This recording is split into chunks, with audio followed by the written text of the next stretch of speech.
aleykum wa rahmatullahi taala wa barakaatu ñu ngi niwaat mbokki jullit yi mbokki soppe Seydina Alassane Salam yëpp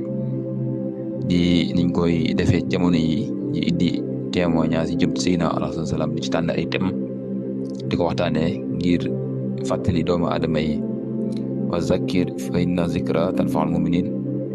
di fàttali ko ñu fàttali ñu ñaan suñu borom bool ci suñu fàttali gi ngir mu mën a jariñ jullit ñi tey thème biñ indi jóge ci témoignage yi seqoon ak mag ñi gis Seydina Alassane Salam ba daal leen mbaytuloo lu ni mel bokk na ci tey liñ indi muy tuumaal nit muy lu doy waar te fees jamono del te lamboo ay mbugal ëllëg ak ay bakkaar yoo xam ne kenn xam fu mu tàmbalee fu mu yem ñu ko maytulu nit ñi kon seen mbokk Adama Salam ñi ngi fas yéene teg waxtaan yi nga xam ne ay témoignage la bàyyeekoo ci loola jëm ci wàllu tuuma ak li Seydina Alassane Salam wax ci ëllëg lu muy jural nit ki